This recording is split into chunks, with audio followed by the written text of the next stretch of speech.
ভিডিওটা একটু দেখেন, তারপরে দু একটা কথা শুনে যায়, যদি ভালো লাগে ভিডিওটা শেয়ার করে দিবেন।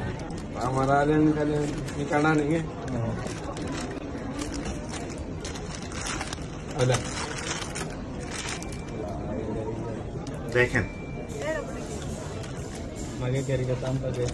সূত্র মালদ্বীপিয়ান একটা চ্যানেলে দিয়েছে ভিডিওটা।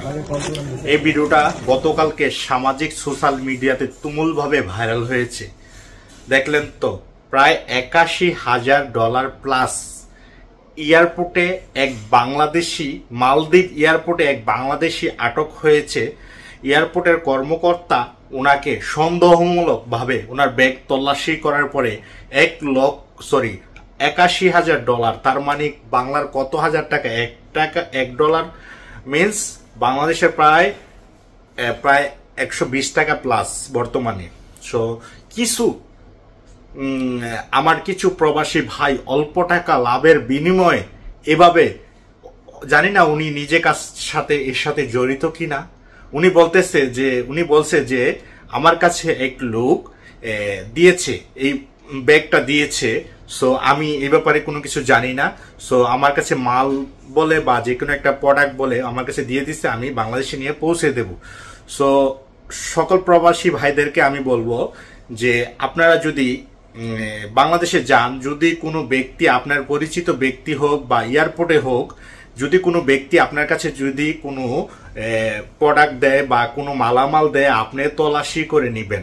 দেখেন এই যে বাইটা বিপদে পড়ে গেল, জানি না এই ধরনের দেখছি ফাঁদে আপনি পড়তে পারেন কিনা। কারণ আপনাদেরকে একটা জিনিস লক্ষ্য রাখতে হবে যে আপনার দিকে তাকিয়ে রয়েছে আপনার পরিবার।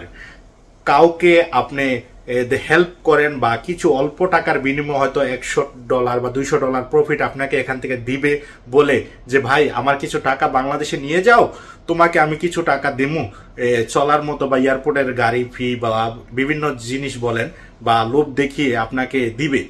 সো যদি আপনি ধরা খান বা আপনার জেল কতদিনের হতে পারে বা আপনি কতদিন জেল খাটতে পারেন, বা এই জিনিসগুলো আপনি চিন্তা করতে হবে যে 10,000 20,000 টাকার জন্য যদি আজকে যদি আমার লাইফটা যদি বরবাদ হয়ে যায়, টাকাটা বড় কথা না। হয়তো আমি প্রবাসে যদি আবার রিটার্ন আসি, আমি কাম করতে পারবো। বাংলাদেশে যদি আমি যাই, দিন মজুরি যদি আমি খাটি, তারপরেও কিন্তু 10-20,000 টাকা ইনকাম করতে পারবো। আর 10-20,000 টাকার জন্য আজকে আপনার লাইফটা বরবাদ করে দিলেন ভাই। তো সকল প্রবাসী ভাইদের উদ্দেশ্যে বলতে চাই, আপনারা যদি বাংলাদেশে যান, আপনারা দয়া করে ব্যাগটা চেক করবেন। আর যদি কেউ মালামাল দেয়, মালামালের ব্যাগটাই চেক করবেন। সবাই ভালো থাকবেন, সুস্থ থাকবেন। দেখা হবে কোনো না কোনো এক ভিডিওর মাধ্যমে।